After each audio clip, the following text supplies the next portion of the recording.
आदरणीय उपराष्ट्रपति जी, श्रीमान अंसारी जी, कल से जो दायित्व संभालने वाले हैं वो श्रीमान वेंकैया नायडू जी, आदरणीय स्पीकर महोदया, मंच पर विराजमान सभी वरिष्ठ महानुभाव,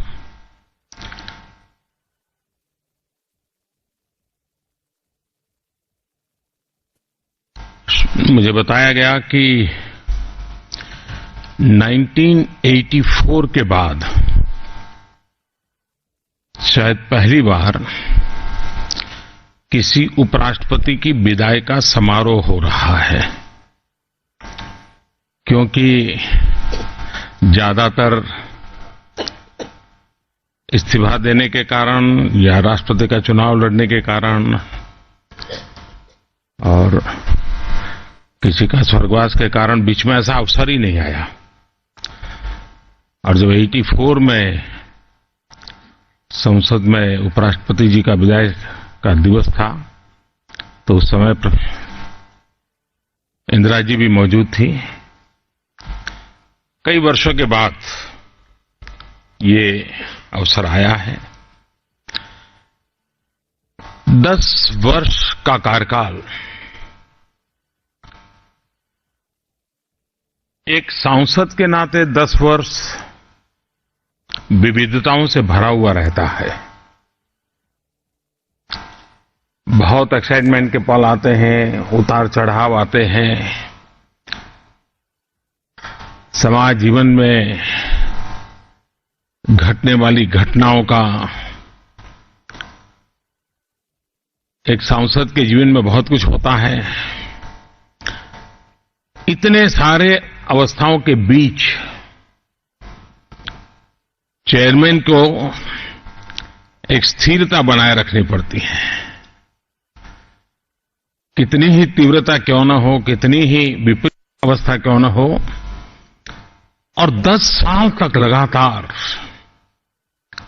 इस अवस्था को चलाना, ये अपने आप में एक बहुत बड़ी कौशल्य की, धैर्य की और इंटेलेक्चुअल एबिलिटी की रिक्वायरमेंट के कारण हो सकता है। आमतौर पर पद कोई भी रहा हो, लेकिन सार्वजनिक जीवन हमारा ऐसा है कि विवादों से घिरा हुआ रहता है। सही झूठ पता चलते चलते तो वो दाग चिपक जाता है और बाद में कोई सही झूठ में किसी का इंटरेस्ट भी नहीं होता है। इतना लंबा सार्वजनिक जीवन में अलग अलग पदों पर दायित्व संभालने के बाद कम से कम मेरे ध्यान में कोई भी ऐसी चीज नहीं आई है जो अंसारी जी के साथ विवादों में घिरी हुई हो। ये अपने आप में एक बहुत बड़ी बात है। सार्वजनिक जीवन में हम सबके लिए सीखने वाली बात है।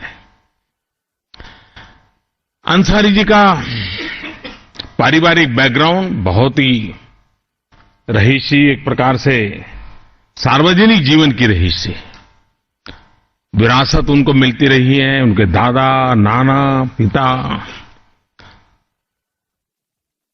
किसी न किसी सार्वजनिक जीवन में वो नेतृत्व करते रहे हैं।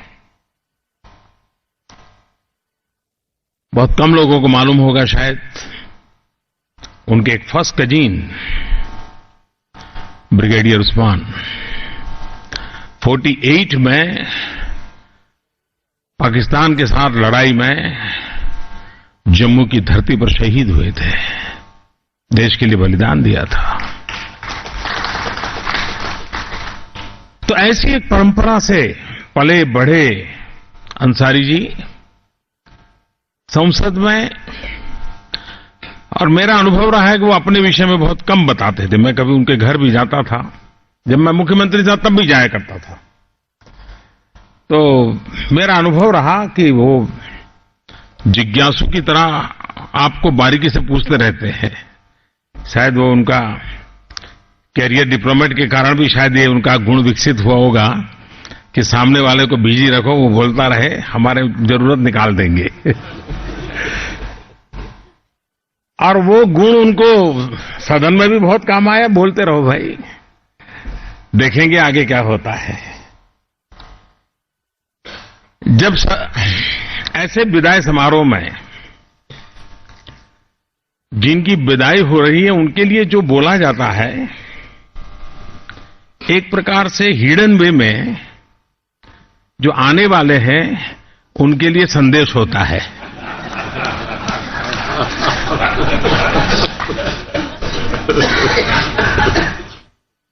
ये गुण थे, ये गुण थे, ये गुण थे, सब इसलिए कहा जाता है कि भाई आप भी ये करना।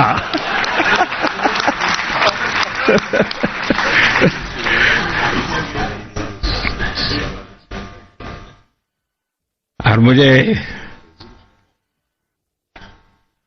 वेंकैया जी का पूरा अनुभव है, सालों तक किया, तो वो इसमें से हर बारीक चीज को पकड़ते होंगे आज।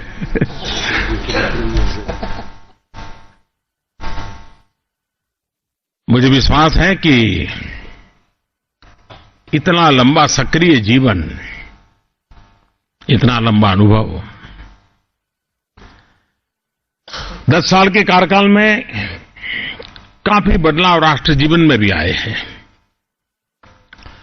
और इस पद पर रहकर के उसको देखने का एक अलग अवसर मिलता है जो उन्हें मिला है। सदन की कार्यशैली में भी बदलाव, नए सुझाव, हो सकता है वो जब तक वहां थे संभव न हुआ हो। मुझे मालूम नहीं है कि इस पद से भूतकाल में जो निवृत्त हुए, उन्होंने बाद में इस व्यवस्था में क्या आमूलचूल परिवर्तन करने चाहिए, व्यवस्थाओं में क्या सुधार लाना चाहिए, टेक्नोलॉजी को कैसे लाना चाहिए, ज्यादा हमारा समय प्रोडक्टिव कैसे बने, आउटकम कैसे ज्यादा बढ़े। क्योंकि वहां बैठे हैं तो उन्होंने सब देखा होगा। हमारा अपर हाउस और अधिक क्रेडिबल कैसे बने। इसका मतलब ये नहीं कि आज क्रेडिबल नहीं है, और अधिक समाज के लिए एक बड़ी श्रद्धा का केंद्र कैसे बने। लोअर हाउस के लिए भी अपर हाउस एक श्रद्धा का केंद्र कैसे बने। सिर्फ प्रेरणा का नहीं, मैं श्रद्धा का शब्द प्रयोग कर रहा हूं। बहुत कुछ उन्होंने देखा होगा, बहुत कुछ उन्होंने अनुभव किया होगा। उस समय शायद उनकी मजबूरियां रही होगी, अवस्था ऐसी रही होगी, उनको उस समय दिन निकालना होगा, सरकार का कोई कामकाज निकालना होगा, बड़ी गर्मा गर्मी है, गहमा गहमी है, तो उसको थोड़ा ठंडा करने के लिए कुछ स्टैंड लेना पड़ा होगा। लेकिन उसमें से कुछ कॉन्क्रीट चीजें निकल सकती हैं। मैं आशा करूंगा कि देश हित में आने वाले लोगों के लिए उपयोगी हो और कुछ व्यवस्थाओं में बदलाव लाना हो। उन्होंने जरूर इसे शब्दबद्ध करना चाहिए, एक अच्छा सा डॉक्यूमेंट देना चाहिए। इस अनुभव के आधार पर आने वाली जो भी पीढ़ियां होगी, सरकारें होगी, जरूर उसमें से दो चार चीज करते चलेंगे। उसके कारण हमारी इंस्टीट्यूशनल व्यवस्थाएं और अधिक अच्छी बनेगी। और मैंने देखा है कि वो उनकी एफिशिएंसी, उनकी क्षमता, उनका डायनेमिज्म और जिस प्रकार से उन्होंने हेल्थ को मेंटेन किया है, तो बहुत कुछ कंट्रीब्यूट आगे भी कर सकते हैं।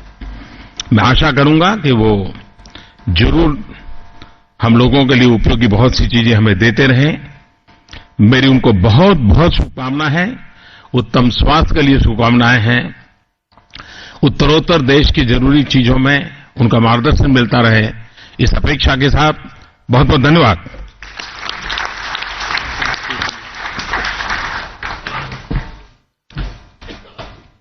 Thank you.